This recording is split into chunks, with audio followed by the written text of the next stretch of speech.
again to Prime Time Wrestling. An exciting 2 hours here, Bobby, coming direct out of the Joe Louis Arena, Detroit. One of the biggest facilities for professional wrestling in the world today. Well, it was jam-packed, SRO signs out everywhere, standing room only. Whenever the World Wrestling Federation invades anywhere, it's sellout time. You can go to the bank with that. You can bet on that. We have some tremendous matches lined up.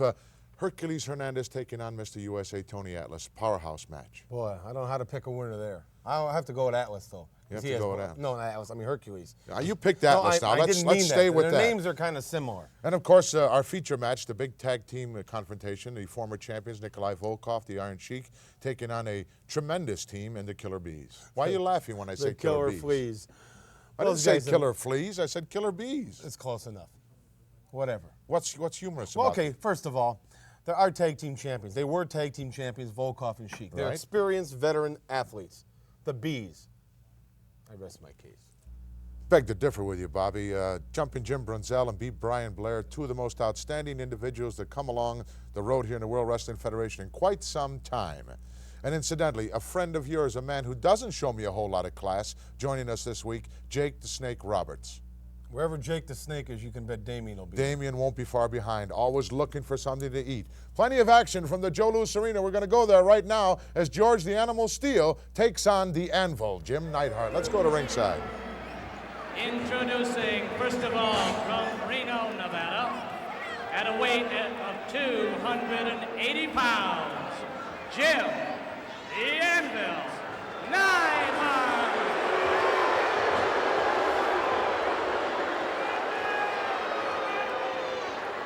His opponent from Detroit, Michigan.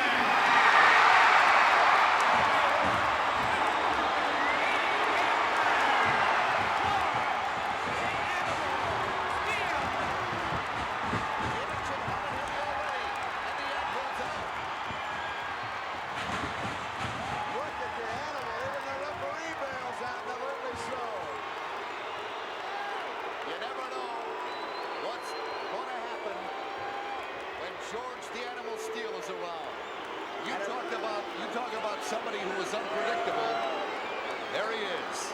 Of course, the work done with George the Animal by Captain Lou Albano, well documented.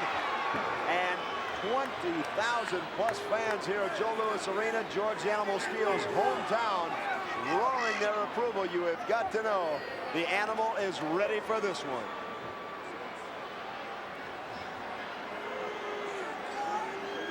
This should be quite an interesting match because let me say that, and I'm not trying to demean the Anvil or George the Animal Steel, but you've got two bruisers in that ring right now that are not playing with a full deck. It's going to be a war, as grueling as they come, but I think you're right. I don't know that we will see a great deal of scientific wrestling holds in this one. Although Jim the Anvil Neidhart is very capable of using all his skills and his power as well. But with the Animal, there's really no defense. Well, we'll have to wait and see. In football, we say it so many times. Often the best defense is a good offense. And we've got the bell. We'll see what Jim the Anvil does.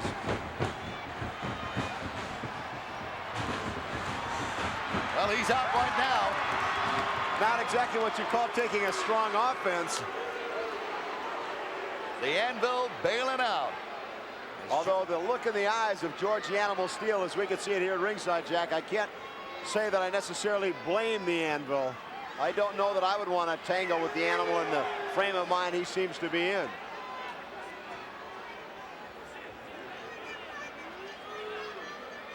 As soon as the Anvil came racing out of the dressing room, he was immediately ready for action. Right now, Jim the Anvil Neidhart very cautious. Look at the Animal going through his butterfly type routine. There he goes. This time, Animal goes right out after him.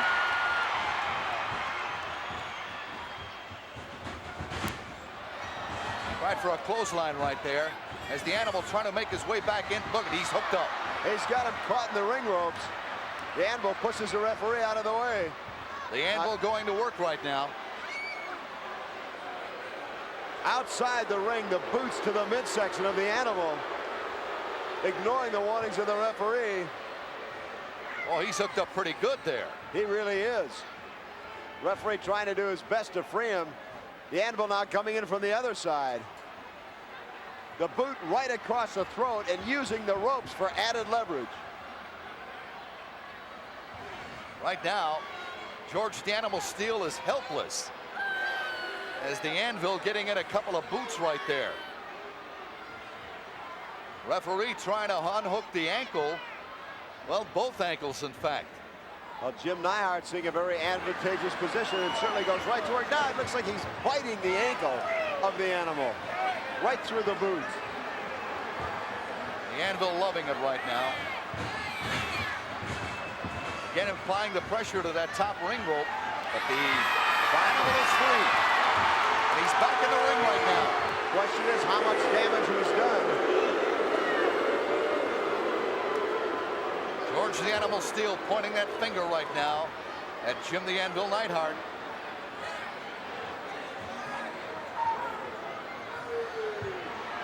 There goes the hand again. Jim Neidhart backing up, not knowing what to make of the Animal. Went for the opening. Again, the boot to the midsection, but here comes the Animal right back with haymakers of his own, Jack. Now it's the Animal taking control. Look at him fighting away. The fans love it. And the Anvil right now complaining. The Animal coming right back. Side headlock. Into the turnbuckle. Oh, that stung. Right in the midsection. And talk about a move that'll break up your normal breathing pattern. Neidhart again using the ropes, added leverage, getting that boot as deep into the throat of the Animal Steel as he can. You know, I've seen Jim the Anvil Neidhart in action many, many times, Ken. But for some reason tonight, he's being very, very cautious with George the Animal Steel. Well, you mentioned it, Jack. I think now where's he going? Throws a girl right off a chair at ringside. Now this is uncalled for. This is uncalled for. He doesn't reach her. Look at that, referee. Down. Now, the Animal hooking the leg. A takedown. 2, 3. Got it! How about that? And look at the Animal now. Prime example. You called it actions of an Anvil uncalled for, but it certainly backfired on him. It certainly did. He had no business going after the chair.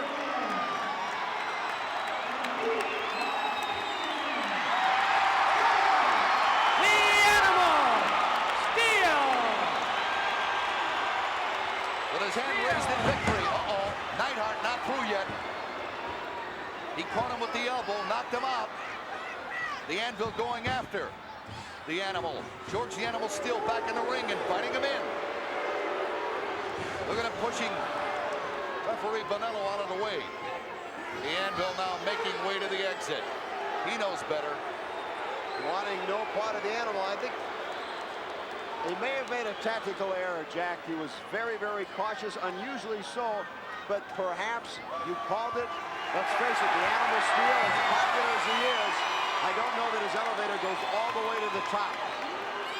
Not knowing what he may be getting in for, perhaps a bit too cautious in this one, and it certainly dearly cost him a big win for the Animal. His hand raised in victory and the crowd approving. Hometown favorite, George the Animal Steel.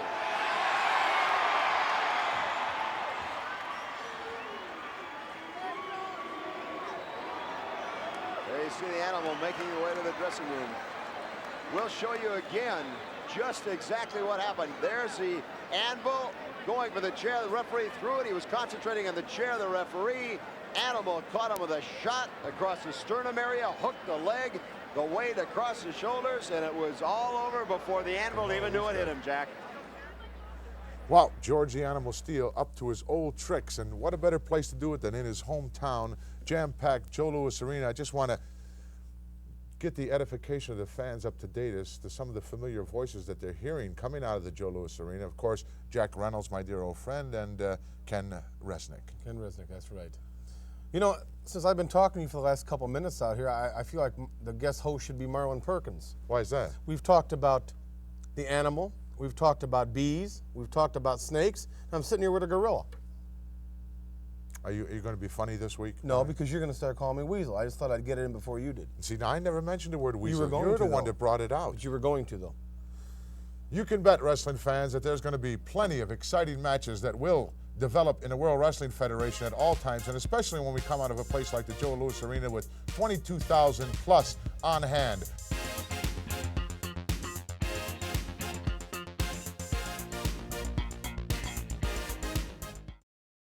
We're back, wrestling fans. Bobby, why don't you enlighten the fans a little bit? Why would the Mouth of the South, Jimmy Hart, of late enter his men into single competition as opposed to tag team action? Well, since the British Bulldogs have become the heavyweight tag team champions of the world, every tag team in the world is trying to get a tag team match. And maybe Jimmy Hart realizes if he can get one of his men in a single match and maybe knock off a top challenger, maybe knock off somebody here. You understand? Got it. Right now we're going to go to that special match. The Hitman, Bret Hart, takes on Offi. Let's go to ringside. Weighing 240 pounds, from Samoa, Offi.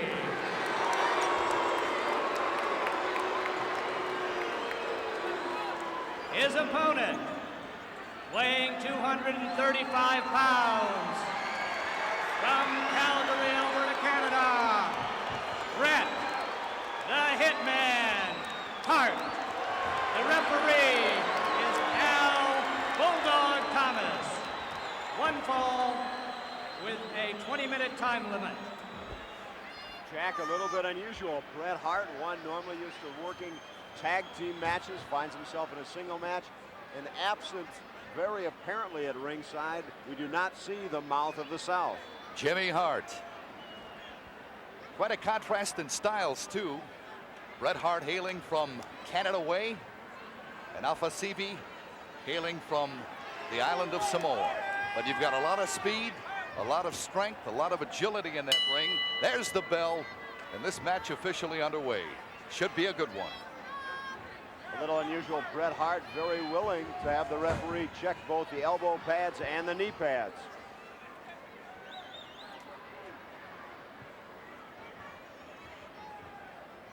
Bret Hart, you could see perhaps missing his manager at ringside, talking to one of the ring attendants very intently. All right, the match officially underway right now. The young Samoan a bit cautious as the Hitman moves to a neutral corner. I think very alertly so, as you well know, Jack. The Hitman capable of doing anything inside or outside the ring. Right now, the young Samoan in charge, taking control of this bout. Already Bret Hart complaining to the referee about some of the tactics. The referee speaking with Offi right now. Here at ringside, Jack, a rather invisible hair pull. Bret Hart perhaps trying to gain the sympathy of the referee, although I doubt that will be the case.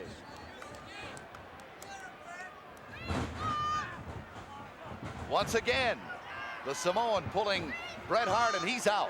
He's out of the ring right now and complaining bitterly. Jack, I think it's a psychological game the Hitman is playing. It was very obvious to you and I at ringside, and certainly this great crowd here at Joe Louis Arena. There was no hair pull at all. I think trying to psychologically upset the young Samoan early on in the match. As you well know, Bret Hart comes from a tremendous wrestling family. His father being the very famous Canadian wrestler of years gone by, Stu Hart. Stu now, of course, a very popular promoter out in the Calgary, Alberta area. Side headlock being applied right now by Bret Hart.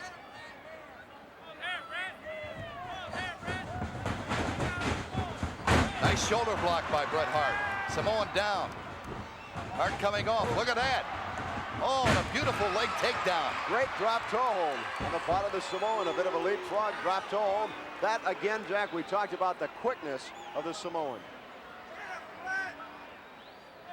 Front face lock being applied right now. Fine reversal by Bret Hart going into the hammerlock.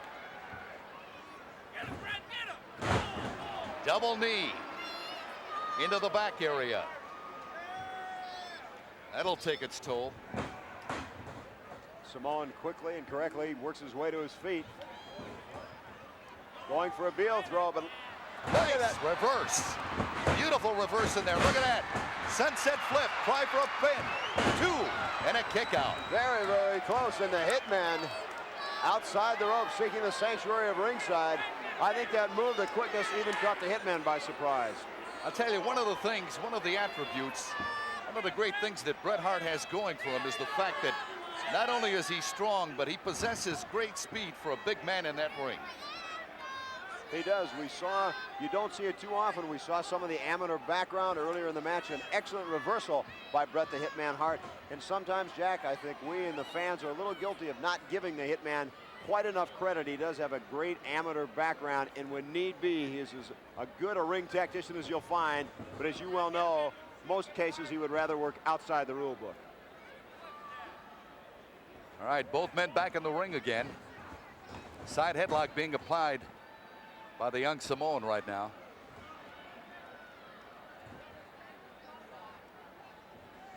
What a tremendous throng in attendance here at the fabulous Joe Louis Arena. And next door at Cobo Hall. A lot of action in that ring. Look at that. Hart was trying to go with a body slam, but the young Samoan very quick in that ring.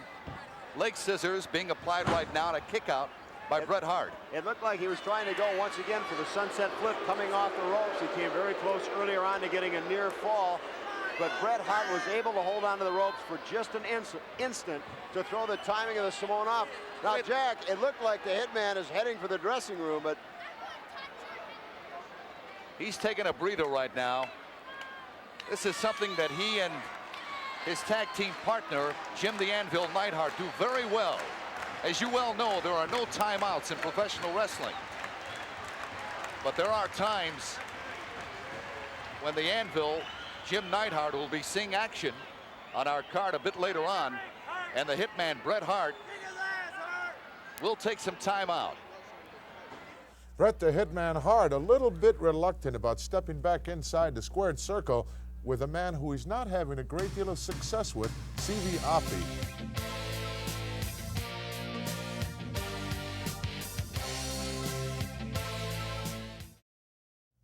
Bobby, the Hitman looks out of sync to me. What's wrong? What do you mean he looks out of sync? Well, it looks like he's lost without the Mouth of the South being out there at ringside. I think he's used to Neidhart. You think he's used to Neidhart? But he'll prevail. Maybe he can. Let's go back down to ringside at the Joe Louis Arena. Knee to the midsection. An elbow to the back of the neck. Hard right hand to the side of the head.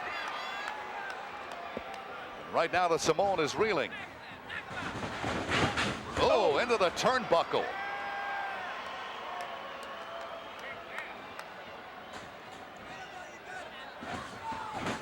Take over by Hart. Hart going up on top right now. Oh, and he drops both knees to the top of the head. Drops the leg.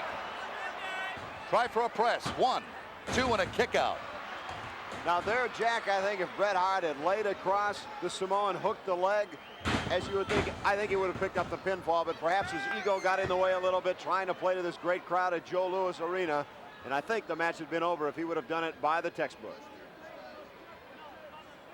Bret Hart right now taking control of this bout.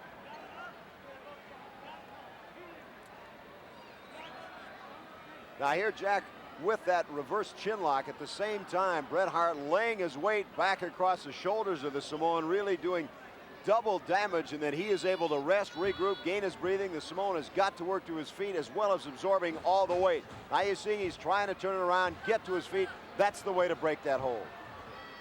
Little test of strength going on right now. There's an elbow into the midsection. That stung. Oh, beautiful shoulder block in there by the Samoan. And he caught him good with the clothesline. But Offi coming off the ring rope. Look at that. Drops the elbow. 1, 2. Looked like did he pull him up or did he kick out? I think he used the hair to pull him up. Now he tosses him outside the ring, and there's no doubt about it. Offi in serious trouble now. The crowd, as you can hear, voicing its displeasure at the tactics of Bret the Hitman Hart. Of course, as you well know, we've mentioned it, one half of the Hart Foundation. Well, Hart had a chance to put him away. He had him in the submission hold. He had a press and decided he wanted to punish the young Samoan a bit more. Look at this. What a move. Sunset flip. 1, 2, and a kick out. There, Jackie, the Samoan did not have quite the full position. He was not able to get his legs hooked over Bret Hart's arms. If he'd been able to do that, I think the Samoan would have had a very surprising pinfall in very quick fashion. But Hart was able to extend himself just enough to avoid that fall. Into the turnbuckle. Twice. 3 times. Now look at the Samoan, of course, known for their very hard heads. As if to say to Bret the Hitman Hart, you can do that all night long. It will have no effect, and he comes back like a house of fire. Whip into the turnbuckle. Nobody home. There you see Bret Hart showing the crowd his superior intelligence, according to him. Up on top right now. Big body slam by Bret Hart.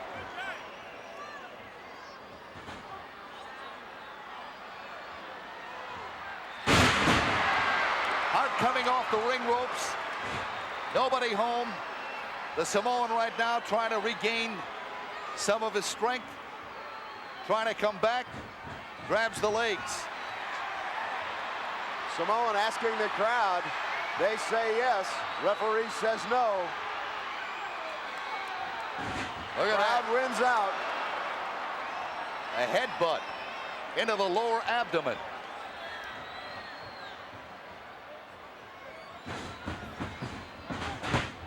Oh, he caught him good. He caught Hart coming off the ring ropes with a double fist, another headbutt. A 2 count and a kick out. Tell you what a way to start the night here at Joe Louis Arena, Jack. Big body slam, the Samoan going up, coming down. 1. I'll tell you what, the Samoan came within a hairline of scoring a win over one half of the Hart Foundation. This one has been very even, a seesaw battle. And taking its toll physically as well. Excellent. Beautiful suplex in there by the Samoan. Caught him good with the elbow coming off the ring ropes. Look at that. Flip and a press and a kick out. He went for the haymaker and missed. Atomic drop. Shoulder block. All the weapons coming out right now. Look at this. Oh, backdrop. That's going to do it. Wow. Bret Hart using a little gray matter, Bobby. Pardon? The Hitman used a little gray matter. He used some ability. He used his head. He outsmarted a man with no brains. That's what gray matter I know, but we means, have to keep it simple for these people, Mansoor. Now, these people are very well educated. I want you to know that. Prime Time has really got some tremendous fans out there, and I want you to be aware of that and not to try to degrade them in any way. That's not your job here. I'm not. They do it to themselves. Let me ask you this, okay? Where is the team we have not seen of late on Primetime Wrestling? The tremendous team that you claim cannot be slammed, King Kong Bundy and Big John Studd. Where are they? Are they in hibernation? No, they're not in hibernation. When the people are ready to see them, when you're ready to see them, when everybody's ready to see them, I will show you them. Until then, wait. Oh. The brain says to wait. Well, we don't have to wait too much longer because right now we're going to go to Mean Gene Okerlund with a special interview with Jake the Snake. All right, Gorilla Monsoon, I don't think you're going to believe this. My special guest at this time is the latest arrival of the World Wrestling Federation. He is Jake the Snake Roberts from Stone Mountain, Georgia. And has he ever made his presence known? I'd prefer you... Oh, yeah. Yeah, what do you mean? Oh, yeah. Do it. See, everybody has to like certain things in life, and it just so happens that I like these. Why? Because I trust this for some odd reason. I don't know why, because when you look That's into real its strange as I eyes- think on it. It is very strange, isn't it? But the strangest thing to me at this point in time is that Scott McGee, the fine athlete that he is, and very, very strong man, very strong man, would have enough guts to step into the ring with someone like me that would walk around with snakes in their pockets or in the put that bags. thing away. I'll put it away when I want to. Would you like to hold it? No! I didn't think you would. You see, these little fellas have a mind of their own. Just like me, we have a mind of our own, don't we? Scott McGee, although you will fight to stay alive, your body will start to shiver because you or no one else can handle what the snake and DDD can deliver. Now deal with that, Gino. I You're gonna be very good to me, aren't you? Yes, I can I'm with tell. you, pal. Whatever you say. A solid supporter, you might say. Yes, a very solid supporter. Yeah. Jake, do you ever get the feeling that you might be a little different than the rest of the crowd? Everybody's heading north and you're going south? I'm a winner, Gene. I hope that's what you meant. Well, I think you It travel to the beat of is. your own drum. Oh, yeah. I play my own game because I can afford to do it. Scott McGee, you cannot afford to make the mistake that you have made by signing this match. So good luck, my man. And don't worry, you will see this again. Up close.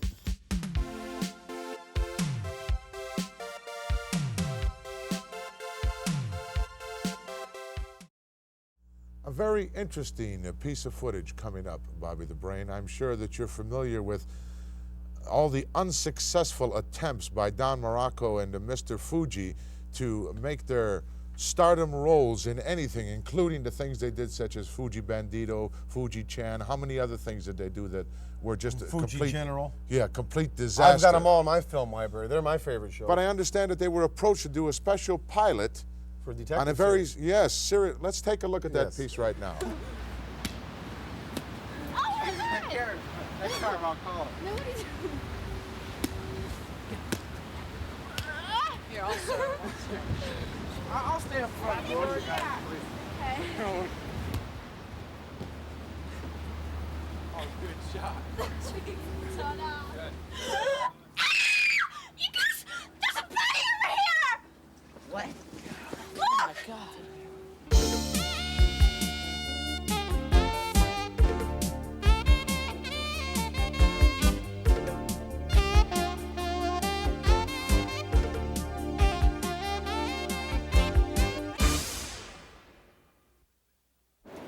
This dude must have been keeping some pretty fast company. Look at this.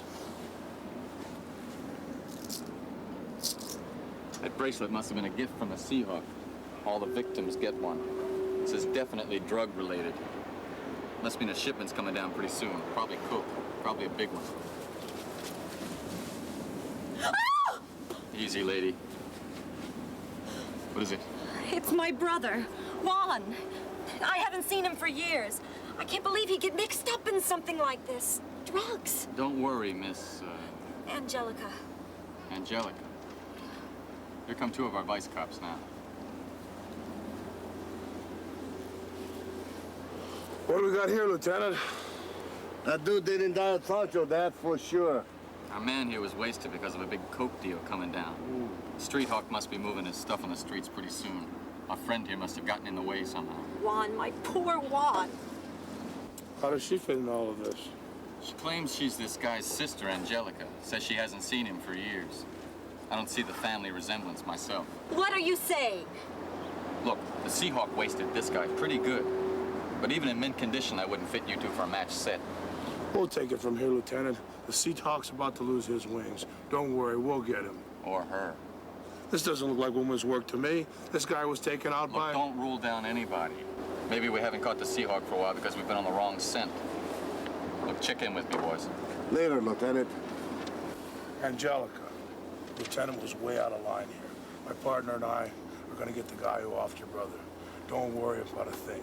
You're in good hands now. Come on, we'll get you home. You throw a drink for a poor working girl and you've got yourself a deal.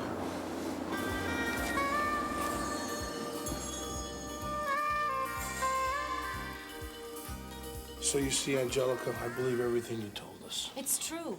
I don't know why your lieutenant is acting the way that he is, but I don't trust him. Juan must have gotten mixed up with the wrong crowd, but I think he was trying to go straight. I'm sure that he was on his way to the police when the Seahawk caught him. The Seahawk bite off more than he could chew this time. Well, what's your plan? The Seahawk's going to be bringing some cocaine to town. He's going to want some buyers to take it off his hands. Well, you're looking at him, and we got $250,000 of the squad's money to play with. The stakes are high. You don't think that Lieutenant could be behind this, do you? It's possible. I noticed he's been wearing some new threads lately. And driving some new wheels? He's cool, all right, but I'll keep an eye on him.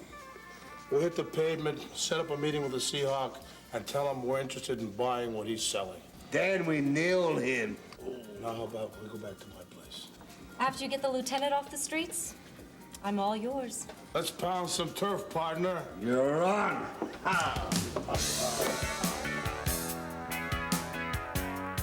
Morocco, you have any contacts to get on to the Seahawk?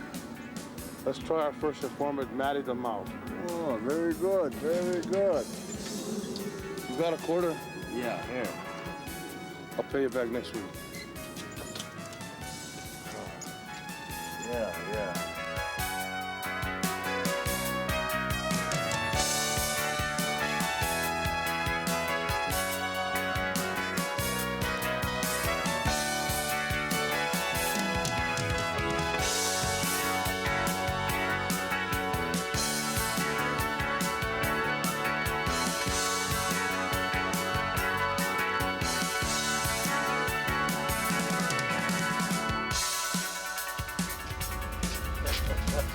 All right. Bingo. We're in the game.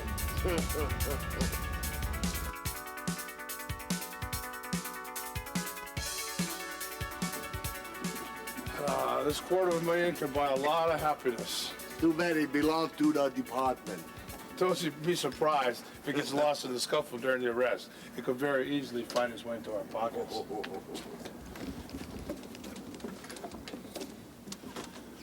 I'm Morocco. This is Fuji. We're here to see the Seahawk. Okay.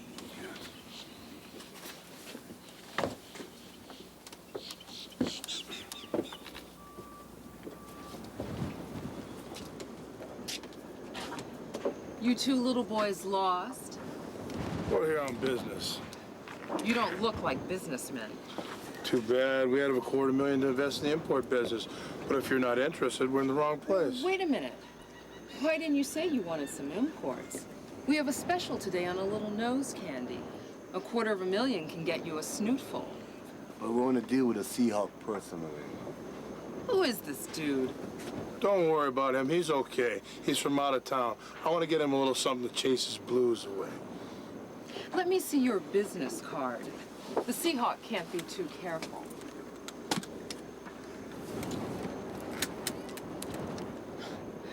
Impressive credentials. I'm sure the Seahawk will be glad to see you. Wait here. We're about to become rich heroes, partner. Now you're talking. Nice work, boys. Angelica, I don't get it. You will.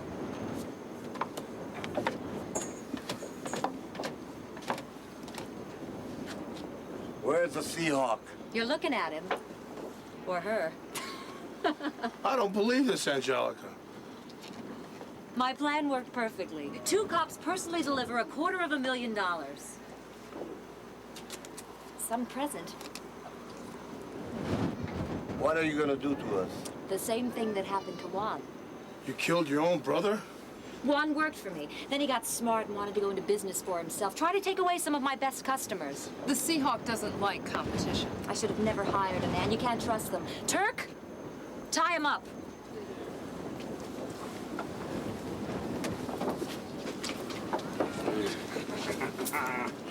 Nobody will try to stop us with 2 detectives tied to the front of the boat.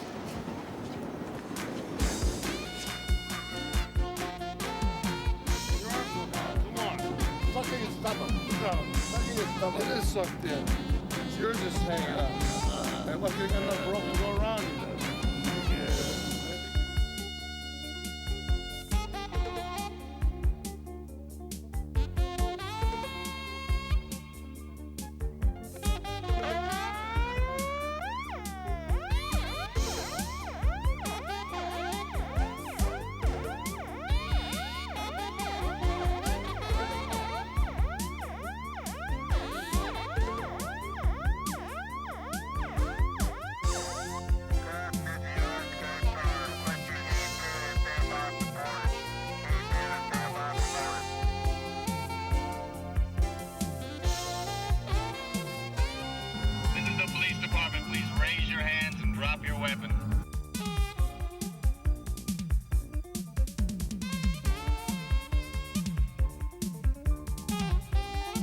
Once again, federal authorities are successful in their attempt to stop the local cocaine trafficking. Lieutenant, can you make a comment, please?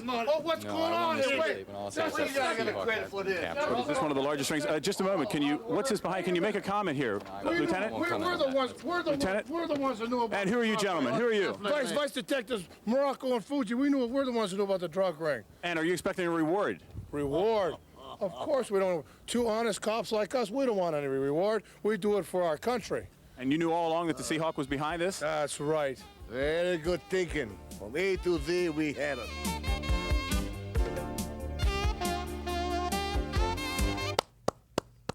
Why are you applauding? I am not impressed. I am very impressed. Do you actually think that any programming on the air today is in jeopardy because of something like that? It should have been called Fuji Trash. Fuji Trash?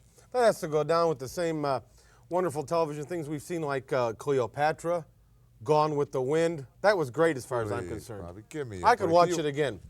Could you roll that again? I wouldn't mind seeing that again. Please, don't ever How roll about the that line? again. It might... He's from out of town. He's from out of You notice town. the dramatics there? Raise your gun and drop your hands. You They're actually just thought great. that was good, didn't you? I did. I enjoyed it. You are a very sick person, Mr. Heenan, if you think that Morocco and Fuji have one fiber of talent in their body outside of the square You're circle. just jealous.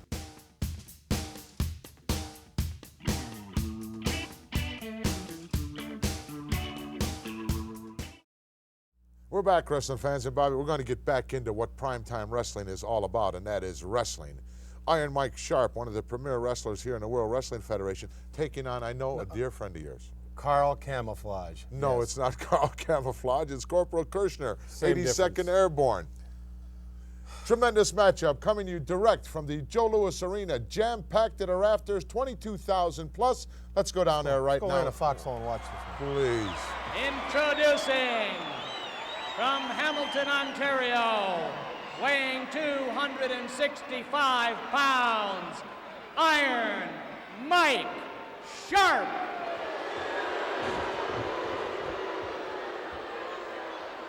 His opponent from Fort Bragg, North Carolina, the pride of the 82nd Airborne, at 255 pounds, Corporal Kirchner. Your referee, John Vanello. It's not very hard, Jack Reynolds, to decide who's the most popular in this one, as immediately upon the appearance of Corporal Kirchner out of the tunnel, American flags sprung up all over Joe Louis Arena. Well, I'll tell you, Corporal Kirchner is not going to have an easy time with the likes of an Iron Mike Sharp. Mike, not only a big, strong man, but also possesses a lot of speed in the ring for a big man. And boy, I'll tell you, he has been there and some. He's got some moves that you'll see.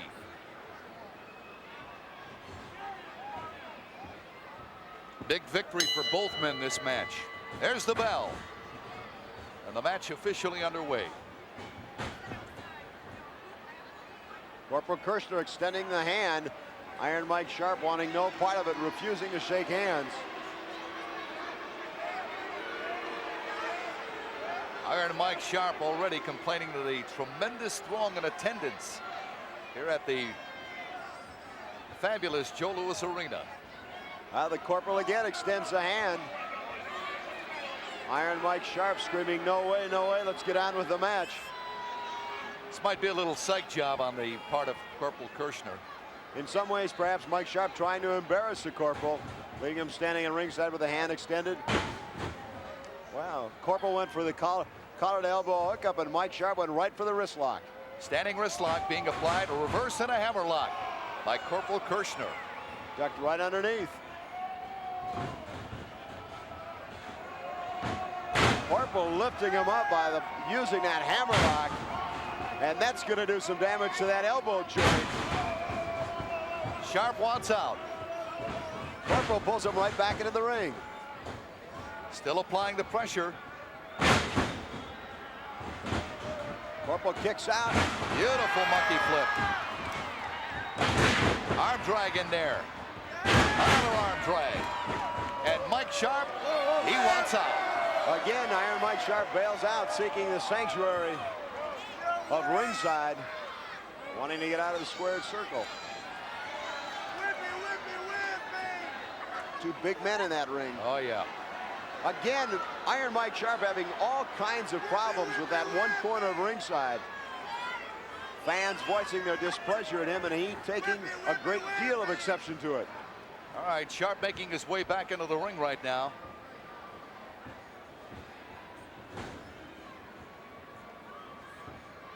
So far, Corporal Kirchner with the better of it.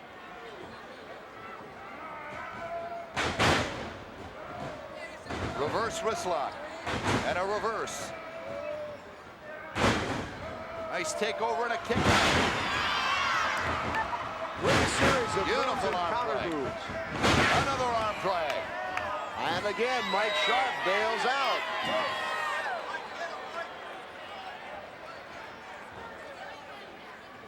Mike Sharp, it seems, Jack Reynolds trying to find a friendly corner hit ringside at Joe Louis Arena, and I don't think there is one for him.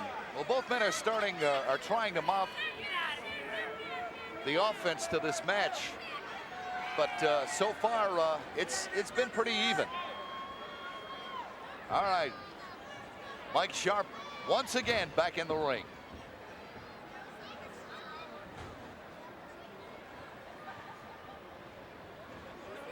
Both men possessing all the good wrestling skills.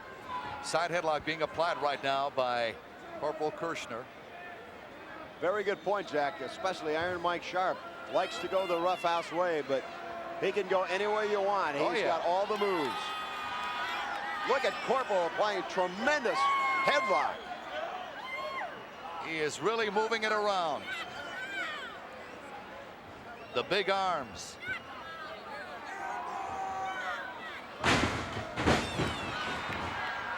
Leg scissors and a kick out. Again with the side headlock. And again applying the pressure. Jack, the side headlock, not really a submission hold, but as Corporal Kirchner continues to grind away on those temples, that headache and pounding in the head of Iron Mike Sharp is going to just intensify. And what he's hoping to do is once that pain becomes such, it'll begin to affect his thinking in the ring. And I think the Corporal is hoping that when that happens, Iron Mike Sharp will make a tactical error and the Corporal may gain a quick fall. Both men maneuvering right now, vying for position. Corporal down, Sharp over. Hip toss. And a kick out. Kick. Another drop kick. And Sharp is out again. Uh-oh. Right out on our table at ringside.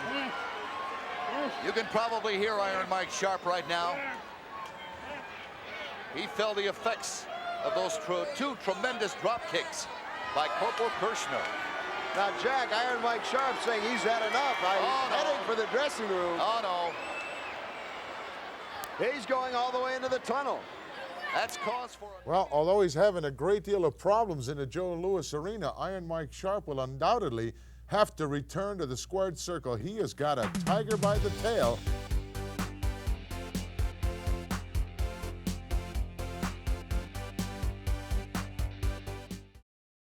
We're back, wrestling fans. Bobby, what is Iron Mike waiting for? A special dispensation from the Pope or something to get into this match? It looks to me like Iron Mike Sharp is setting up. Setting up. Carl Camouflage. He's going to sucker him in. Highly unlikely. Let's go back down to the Joe Louis Arena right now. Immediate disqualification. Referee, now he's coming back. He's coming back.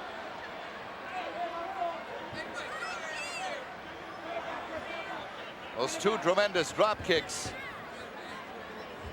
And Mike Sharp feeling the effects. Those big boots. Both men, Corporal Kirchner especially, with deceptively quick speed. Kirchner right now. Oh, he went for another drop kick, nothing doing. And immediately, Corporal Kirchner grabbing at the back of the neck.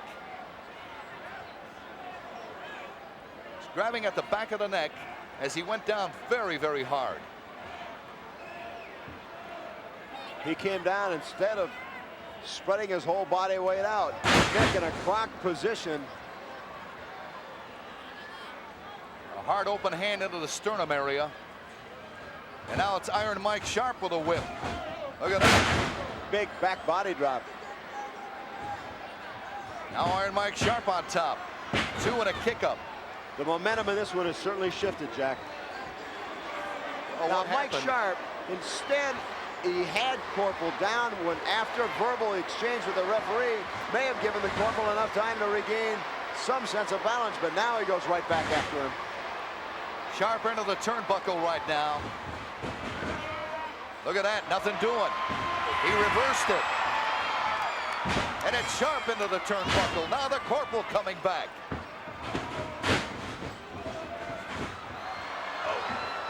Corporal, the momentum looking for Sharp. Sharp ducking down.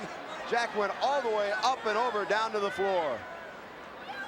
Corporal was going in there with full steam ahead. Mike Sharp able to move out of the way. And Corporal Kirchner went flying out of the ring. Holding his stomach, and it looked like his shoulder joint as well. Mike Sharp very anxious to get back at the Corporal. Corporal hurting right now. Iron Mike Sharp in the ring. Grabbing at the hair of Corporal Kirchner. Look at that, pounding away into the sternum area. Laid him across the top rope, had all the leverage, it just hammered. Tell you, a blow like that could easily crack a sternum bone. You and I both know how brittle that is to begin with. And certainly not designed to take that kind of a blow. Sharp going back outside the ring, trying to do as much damage as he can to the Corporal. Sharp up on top right now. Taunting at the crowd. As part of the tremendous throng in attendance. As is always the case wherever the World Wrestling Federation comes. Again to the back of the neck.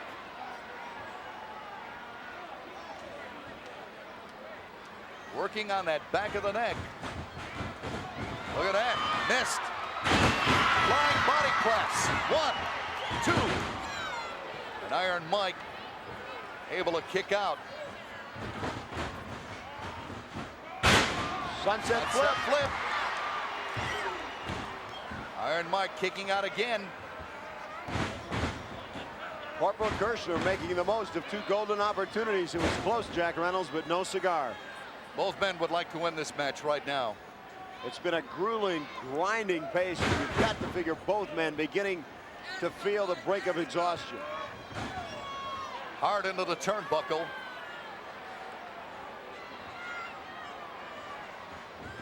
Another whip.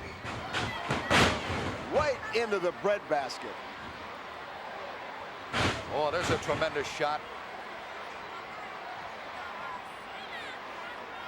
Iron Mike right now. Lays across, uses that top rope as a slingshot, right across the throat. Right across the throat of Corporal Kirchner. Iron Mike Sharp right now using all of his skills in the ring. Using the head to his advantage right now as he butts to the midsection, pounding away on Corporal Kirchner. Trying to put him away for good. He caught him in the breadbasket, and that seems to be the strategy right now, Jack, trying to work on the midsection of the Corporal. But look at Kirchner. He's going up on top. Carl Wilson, look at this. Big takeover. Now it's the Corporal's turn to come back. Look there. Small package wraps him up again. Mike Sharp, Jack Reynolds. I thought he had him. 4 or 5 times he's been able to kick out. I thought it was all over with that small package. Leapfrog. Look at this. He's got him up on top right now. He's got him up on top, Corporal Kirchner. Oh, and a reverse. And a try for a press. Hooks the leg. 2, 3. He got him. Excellent, excellent move by the Corporal.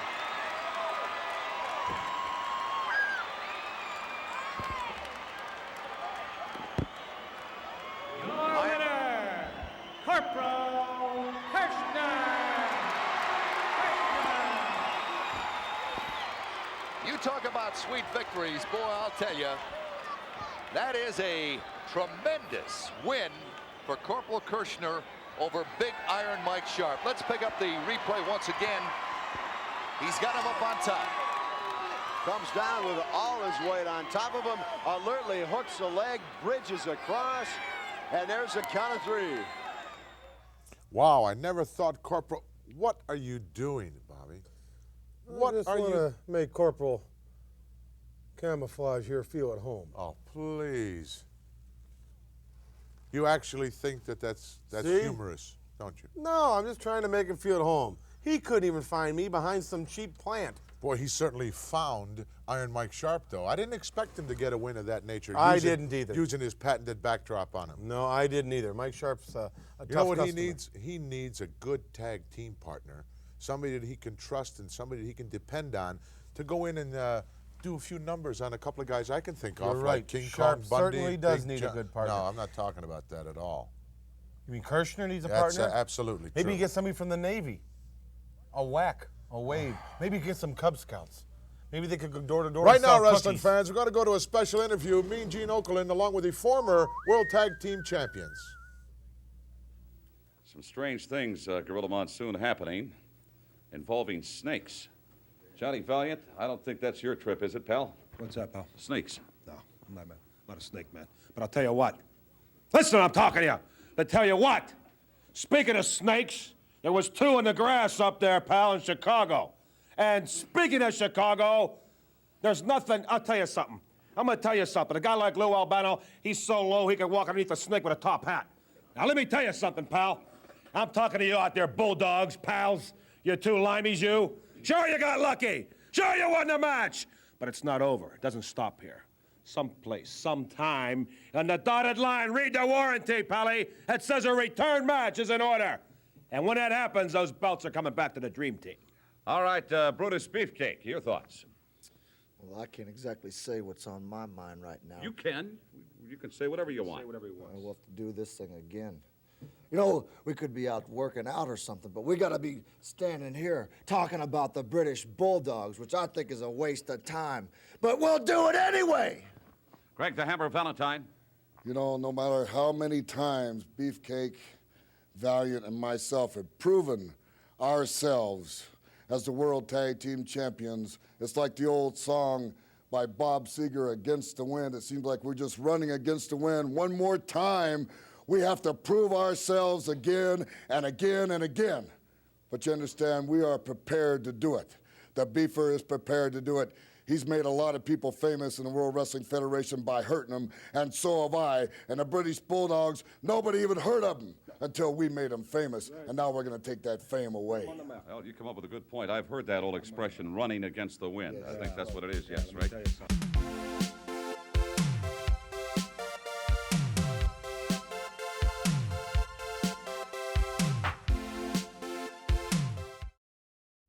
We're back, wrestling fans. Earlier on, Bobby Heenan, we heard the interview with Jake the Snake Roberts and Mean Gene Okerlund, and the Snake gave some credit to young Scotty McGee, and then with the same breath, he said that he's going to go out there and humiliate him. Well, the Snake is probably the most confident athlete in professional wrestling today that I've ever seen. And I like the way he handles that snake. I like the way he does that DDT. But you don't like the Snake. No, you keep saying that. I'm not Let's afraid go down of the to snake. Jake the Snake and Scotty McGee. He's not here, is he? One fall with a 20-minute time limit.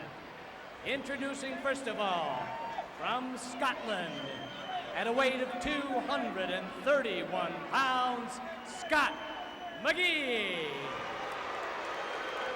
His opponent from Stone Mountain, Georgia, at a weight of 268 pounds, Jake the Snake Roberts. This should be a very interesting confrontation between these 2 men. You've got size, strength, and speed in the likes of Jake the Snake Robert. And boy, you've got a young man that is really put together in Scott McGee. And you've got a canvas bag at ringside that there's something inside moving. Well, let's hope it stays there in that corner there, in Robert's corner. All right, there's the bell. There's the bag, and you can see there's something in there. Definitely. It's definitely alive. Already both men maneuvering right now. Oh, beautiful arm drag in there by Scott McGee. Roberts coming right back. A lot of speed. Good adjustment, though, for a big man. Jake the Snake Roberts, around 6 feet 7.5 inches tall. I'll tell you, for a big man, he moves very, very well in that ring. Well, indeed, very, very quick. Look at the boots on Jake Roberts. It's snakeskin boots. Any idea? That got to cost him the thousands of dollars. Roberts right now, the aggressor. There they are. Big body slam by Jake the Snake Roberts. Stepping on the hand of Scott McGee. Roberts with a like a closed fist. Shoulder block.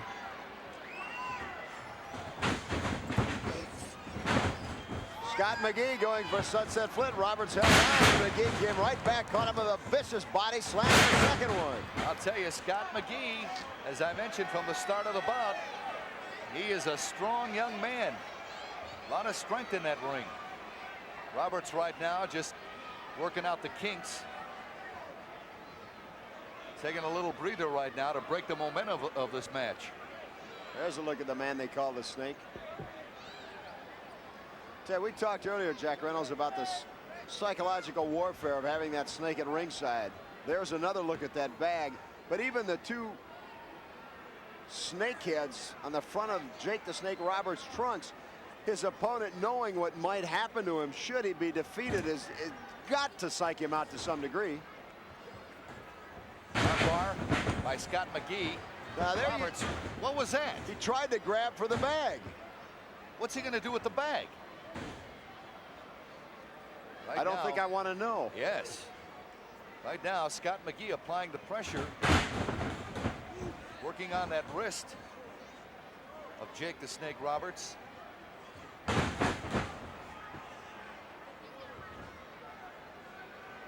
turned it into an armbar right now. Still applying the pressure on the wrist. Wildly swinging. Oh. Oh, did McGee catch him with that one? Nice forearm smash by Scott McGee. Scott McGee now goes into the armbar. Tremendous pressure on the shoulder of Jake the Snake. But Roberts comes up. McGee goes right to his feet, trying to keep the upper hand, the leverage. That's what he wanted to avoid. You see the height advantage very clearly that Jake Roberts has over McGee. From a purely leverage standpoint, strength being equal, Roberts would have a vast advantage, Jack. Roberts lifting the knee to the midsection. That took its toll. Swinging wildly again. Look at that. Cross body block. Down goes Roberts. Boy, he came flying off the ring ropes that time. I'll tell you, for his height, Jack, there is no lankiness, there is no gawkiness whatsoever in Jake Roberts. He's a very, very well-coordinated man and certainly uses his height to its fullest advantage. He's very wiry. He's a very wiry individual. His coordination just excellent for a big man. And as I mentioned, and I don't mean to sound redundant or repetitious, but he really possesses a lot of speed in that ring for a man his size. We talked earlier about whether Roberts raises snakes or not. It almost, and again, he keeps eyeing that bag at ringside. Oh, did he catch him? Big right hand by Jake the Snake, and I'll tell you, he hurt his hand. That stung. Think what it did to Scott McGee. Jake Roberts down right now. But if you notice, there's that bag again. If you notice during the match, so many times Roberts, when he's stomach breaker, I guess we can call that. Jack, he gets in that coiled up position when he's down on the mat, almost like a snake. You know he's just waiting to strike. Right now, Jake the Snake is taking control of this bout. Oh, reverse atomic drop being applied by Roberts. And I'll tell you, there are very few men that could get up from a damaging maneuver like that, but McGee right now is reeling. McGee did not get up. Jake Roberts, Jake the Snake, just pulled him up. Referee now checking to make sure he doesn't slip that down into a chokehold. It's been a very fast-moving match. Now here it's very obvious. Roberts deliberately working his way to the corner. Now look at, he's going for that bag. Referee interceding. Referee warning Roberts, keep it in there. He told him, keep it in there. I don't know if it's perhaps, Jack, do you think it could be to allude almost a voodoo cult where he feels he gains his strength from some serpentine power? Could very well be. Right whatever there. Whatever it is, it's there. Right there, he gained a tremendous advantage from that boot to the midsection. Now just degrading, embarrassing his opponent. Just a series of nothing but head slaps. Oh, he caught him, huh? Little Back goes clothesline McGee. job. McGee reaching back for something extra that time. Roberts, I think, dropped his guard just enough. Grabbing at the hair and pulling his head down into the mat.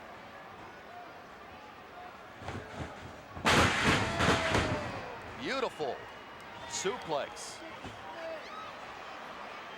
Here he comes. Oh, double knee to the sternum area. Referee with a 2 count, and Roberts able to break it.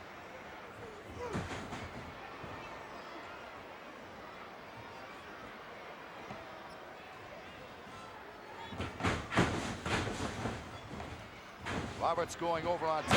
Oh! Just like a neck breaker. Neck breaker drove him right into the mat, and very quickly. That's that speed you talked about for a man of his size. Oh, he moves so quickly on that. He's got McGee right now. There's a 3 count. That neck breaker, I'll tell you, was something to behold. Now, wait a minute. Oh, no. Look out. Oh, no. Look at this.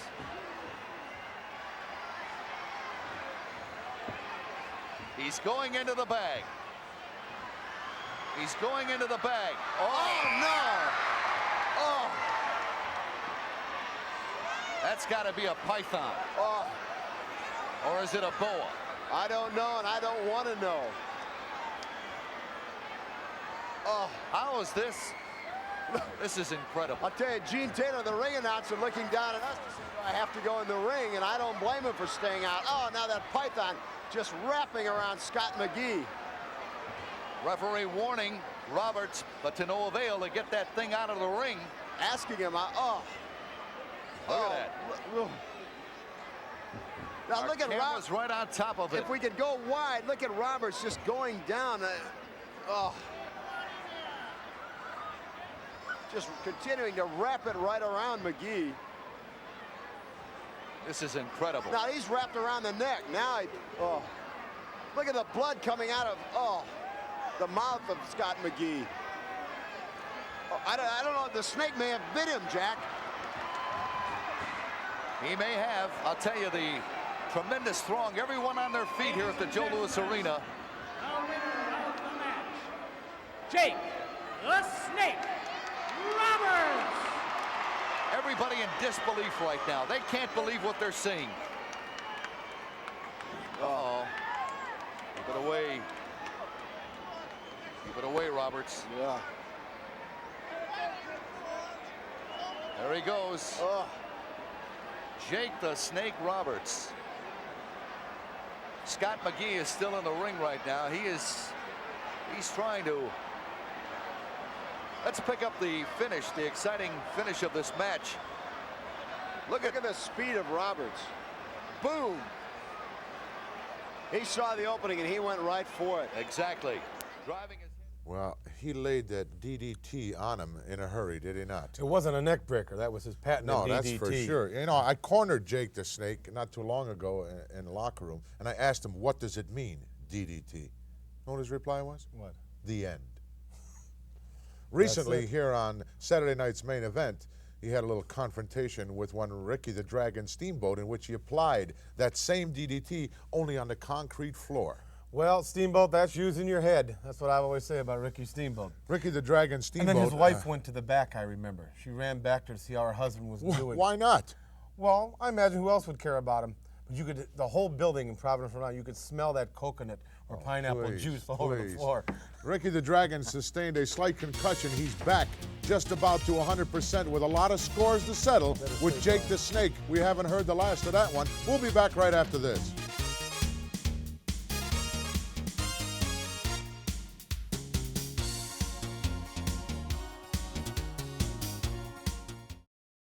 Tremendous matchup coming right up now here on Prime Time Wrestling. Hercules Hernandez, Mr. USA, Tony Atlas. You know, if they added Ulysses and a couple other guys, Euripides and a few other guys, it could be a real Greek mythology here. You know anything about Greek mythology? No, I don't like them restaurants. I'll tell you what I like, though. My most important thing I like to watch Hercules Hernandez because he's managed by classy Freddie Blassie. Yeah, the guy who steals everyone's money. Let's go down to ringside at the Joe Louis Arena right now for this tremendous matchup in progress. As time as he can to regroup, get some of the kinks, some of the pain out of that lower back area. Hercules suddenly seems a bit more cautious to hook up with Tony, Mr. USA Atlas, than he was early on in the match, Jack.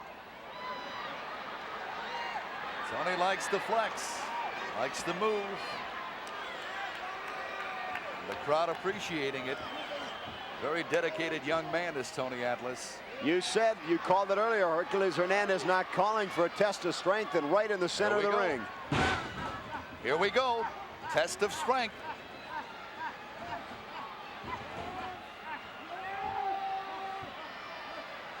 So far, Hercules Hernandez with the leverage, coming out on top, but don't count Mr. USA out. Look at him flex and listen to this crowd roar.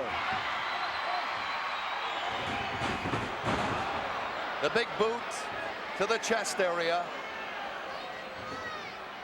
And Tony giving him everything he had. Hernandez right now. Another test of strength. Crowd beginning to chant, Tony, Tony, urging Mr. USA on.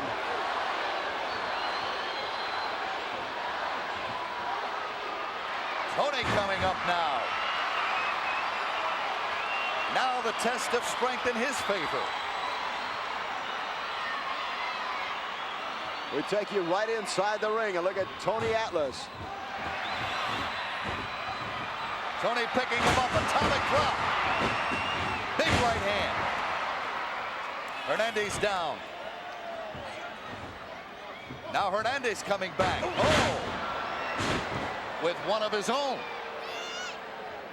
And doing severe damage, Tony Atlas, the recipient of that forward atomic drop. Right about now, Tony Atlas feels his stomach is up in his chest area.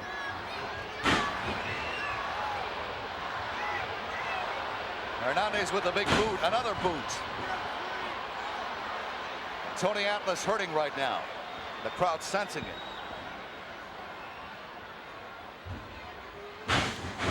Haymaker out of right field. Second one drops Tony Atlas right to the mat. Hard right hand to the side of the jaw.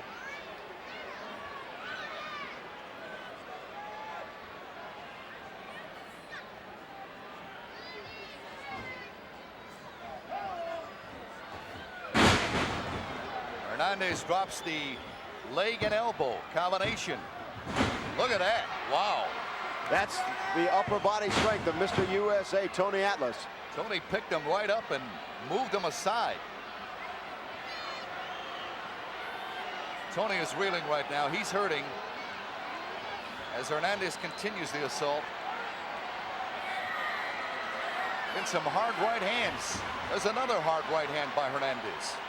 But look at Tony try and dig down deep. Call on that tremendous strength of his. Caught him that time. Back of the neck. There's a choke.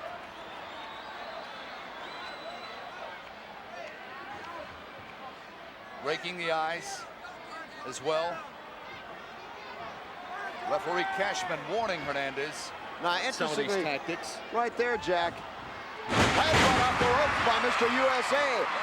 Hernandez, instead of going right after Atlas when he had him down, obviously in trouble, elected to, for whatever reason, to wait, talk to the referee, say something to the crowd, and gave Atlas that needed second or two to regain the momentum. Now it's Tony pounding away. Look at that, a double shot. Another tremendous Coco butt, hip butt. Tony coming up now. Big suplex. Now Hernandez feeling the effects of one Mr. USA, Tony Atlas.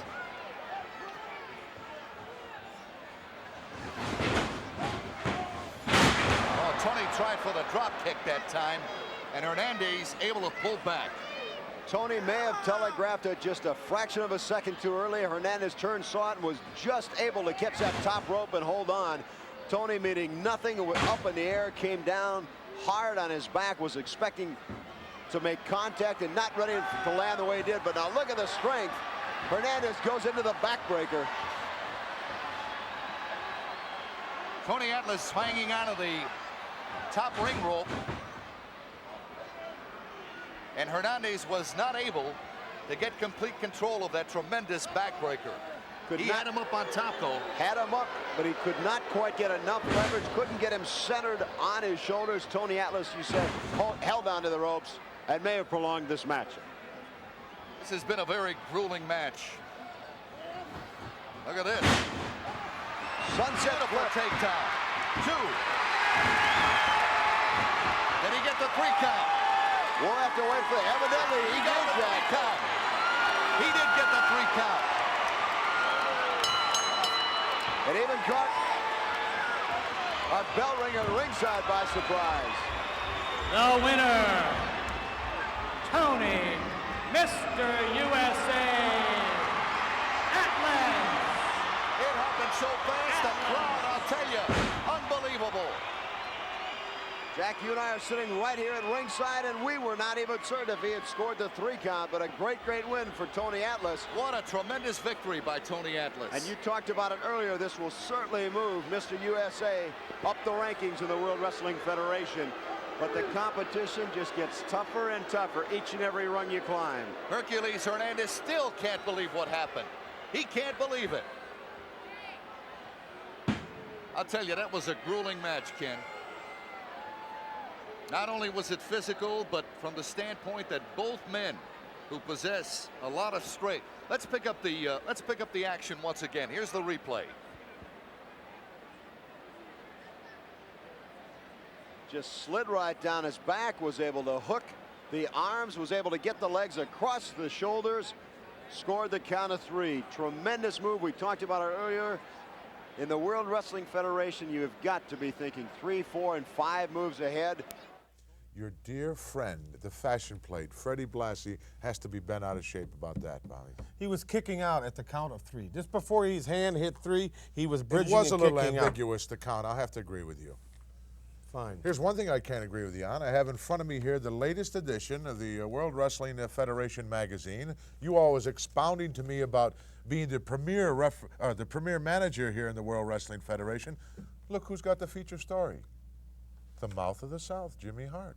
What's the story about? Well, I'm not going to knock anybody. You're not going to cause trouble between me and Jimmy Hart. Now, the reason he's in that Where's magazine... your story? Well, wait a minute. I'm going to tell you about this. I have a surprise for everybody. Great. See, Jimmy Hart manages Hoss Funk, Jimmy Terry Jack, Funk, Terry, Jimmy Jack, Terry, right? Hart, Neidhart, Adorable Adrian. He has 6 men. They're devoting a lot of time. I'm going to do a centerfold next month.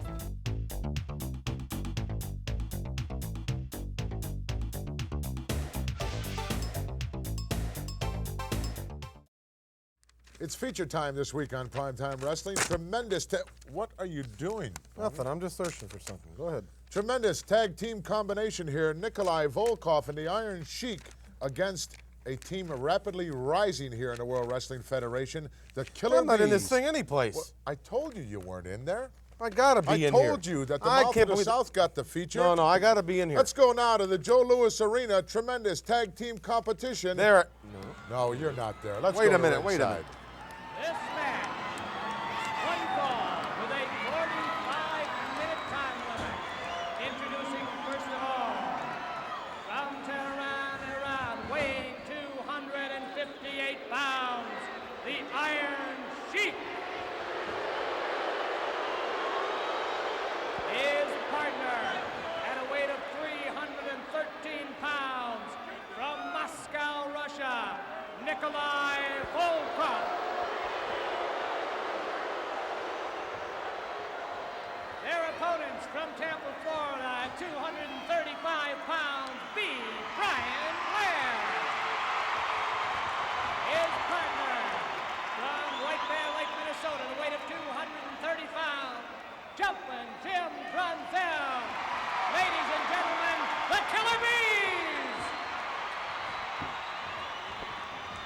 Talk about excitement. Oh, you're going to see it with this tag team combination right here.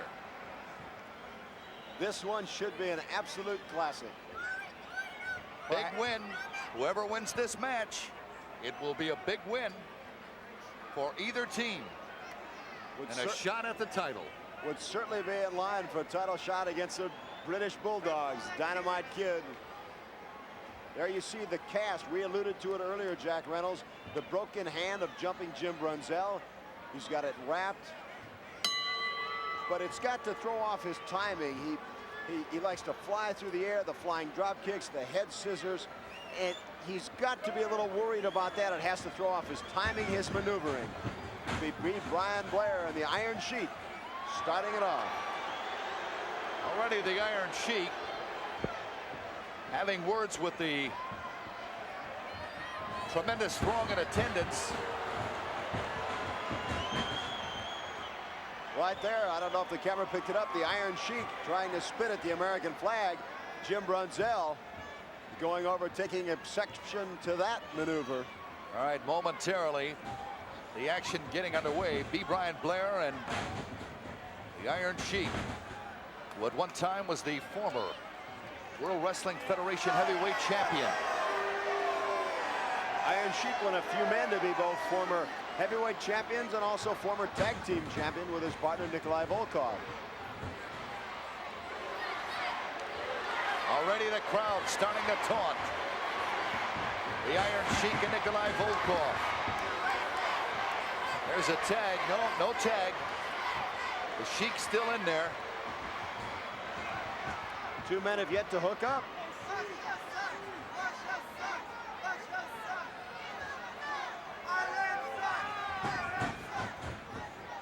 Reverse waistlock, and down to the mat goes B. Brian Blair.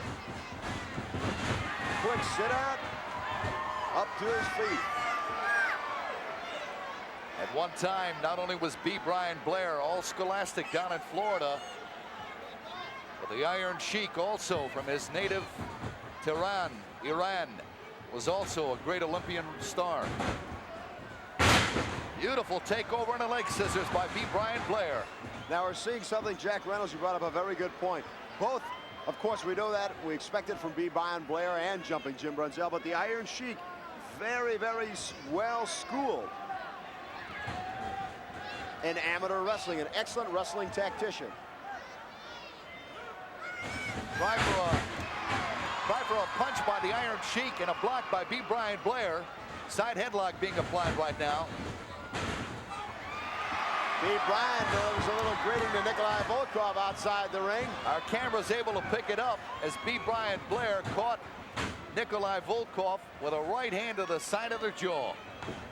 Tag, our first look tonight at Jumping Jim Brunzell. Jim Brunzell says, look what I found. Little merry-go-round action.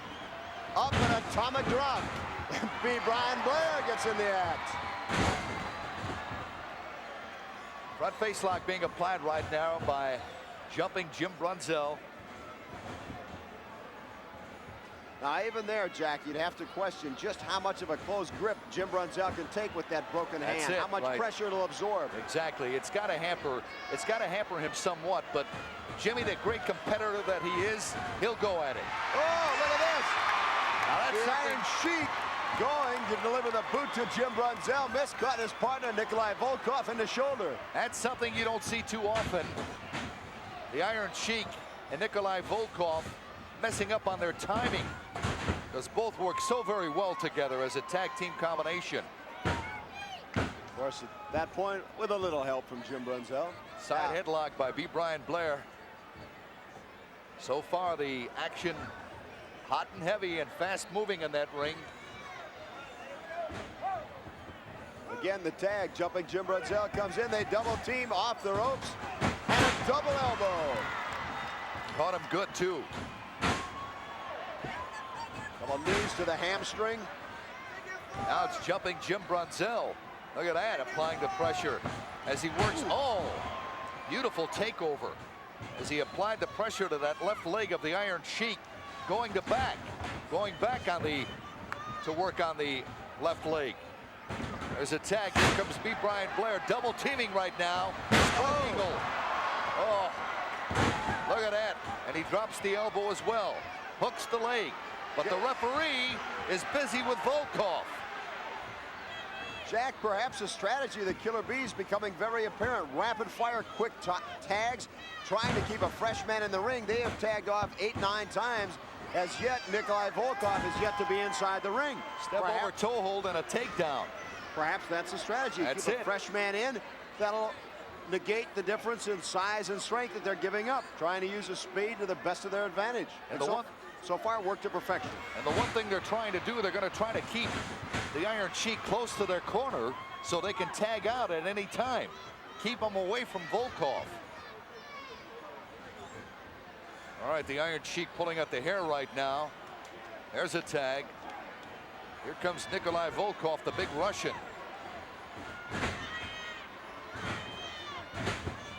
Volkov pounding away right now.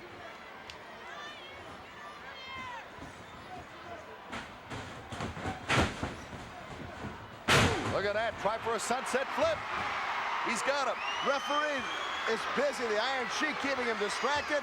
So far, you could have counted to about 8 on Nikolai Volkov, but that's the part of, again, all a part of that tremendous teamwork the Sheik and Nikolai Volkov have. Oh, they work so very well together. They've been doing it for quite some time now. And it seems to pay off for them.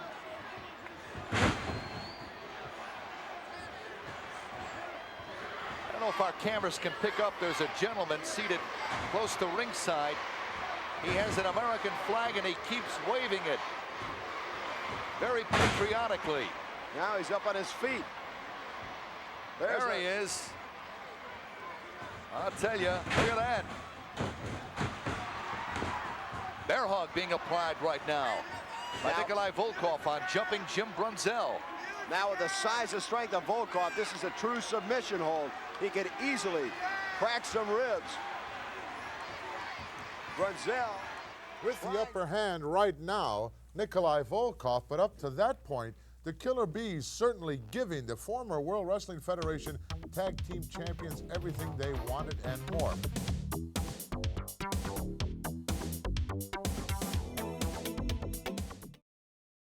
Well, we're back, and it's time to figure out whether Nikolai Volkov and the Iron Sheik, who have looked very lethargic, can pull this one out. It's a very important stone for them to step if they expect to get a chance to get the title back in their own field. Let's go back to Joe Louis Arena.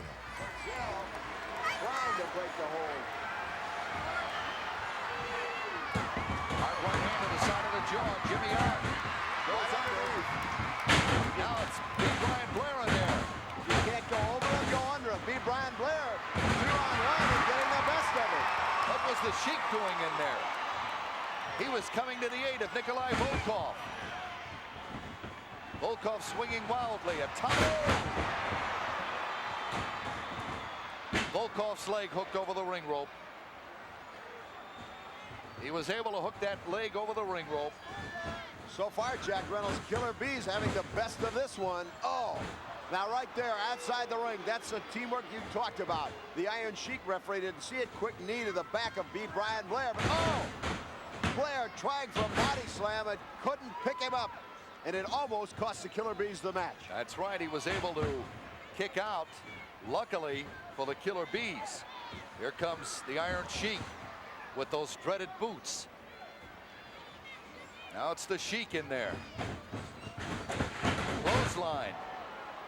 And down goes B. Brian Blair. Look at that. Wow. That's uncalled for. That is just... That is totally uncalled for. No place for that. Just trying to degrade his opponent. But perhaps there again, psychologically hoping to get B. Brian Blair so angry that he forgets everything else, all he's taught, and just goes wild, may make a mistake. Up, hard back body drop. Big backdrop in there by the Iranian Sheik. Now there, a little assist from that man at ringside as the Iron Sheik saw it and went over to talk to him. Take exception with the waving of the flag. Look at this, tremendous suplex. Side suplex being applied by the Iron Sheik. And I'll tell you, B. Brian Blair, there he goes for the camel clutch. He's got the camel clutch on B. Brian Blair right now. Now the question, how long can B. Brian Blair absorb this tremendous amount of pain? Can he endure it? Usually this is a submission hold. Jim Brunzell sneaking in from behind. Elbow to the back of the head. We should caution the style of Brunzell. It was not the cast, Jack Reynolds, just using the elbow pad. He had to do it. He had to do it, otherwise I think it was all over. B. Brian Blair now. The Iron Sheik going for the abdominal stretch, the camel stretch. He's using all of his moves right now. One of the masters of the abdominal stretch, the Iron Sheik applying it right now. Look at that. Beautiful takeover by B. Brian Blair, and he misses with the elbow. He grazed him. The Iron Sheik had been bouncing up and down. B. Brian Blair sensed he got just a little high on his body, was able to get his hip underneath and take him over the hip toss. Once again, pulling the trunks, trying to get him up there. Look at that, a reverse. Back suplex by B. Brian Blair as the Sheik was trying. He was going for the suplex. There's a tag. Jumping Jim Brunzell in there right now. Look at that, both Volkov and the Sheik. Jim Brunzell in big backdrop. Past it all. Jumping Jim, going wild in that ring right now.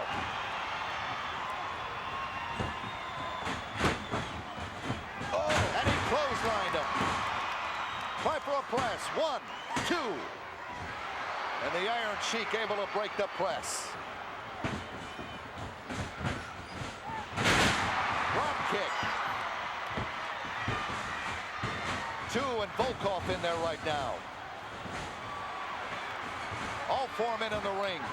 B. Brian Blair.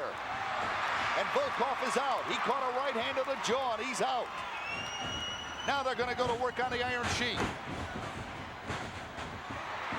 He's got him in the sleeper. We haven't seen much of this from Jim Brunzell, but he's got the Iron Sheik right in the center of the ring. Jimmy pretty good with that sleeper hold. It's a submission hold. But again here with that cast wrapped around, I don't know if he can get the arm totally underneath to totally cut off the carotid artery. Volkov trying to get in there. Referee distracted. Now watch Volkov. Look at that. Oh! He caught him. Caught him on the back of the head with a double chomp. It's all over. It's all over. Nikolai Volkov coming to the rescue of the Iron Sheik. Volkov with a double chomp to the back of the head. A bitter, bitter defeat for the Killer Bees, B. Brian Blair and Jim Brunzell. But like them or not, again, Jack Reynolds, Nikolai Volkov, and the Iron Sheik proving why they are the former World Wrestling Federation Ladies and Tag gentlemen, Champions. your winners, the Iron Sheik and Nikolai Volkov. If you missed it, here's the end of the match. Clearly, Volkov coming off the second rope. You can see the referee is back to the action. Now he turns around, finds the Iron Sheik covering Jim Brunzell. The count of 2. The count of 3, and Jack.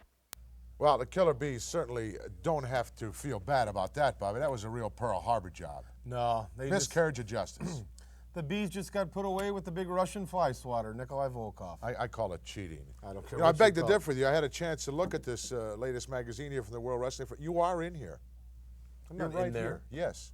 I've looked all through it. I'm not in that magazine. I found you. You're right here in the magazine in a position that you're usually in, like a weasel caught inside the chicken coop. That's by the world's not me. heavyweight That's champion. Freddie Blassie. What do you mean that's not That's you? not me. There's no picture of my face there. That is Freddie Blassie. Oh, just hold on I'm 1 second.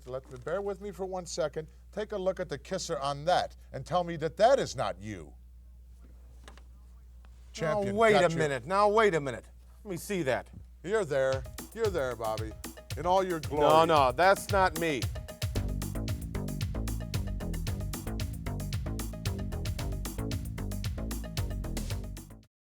Well, wrestling fans, that wraps up another week here on Prime Time Wrestling. Time goes by so quickly, Bobby, when you have such fantastic matches. And good guest.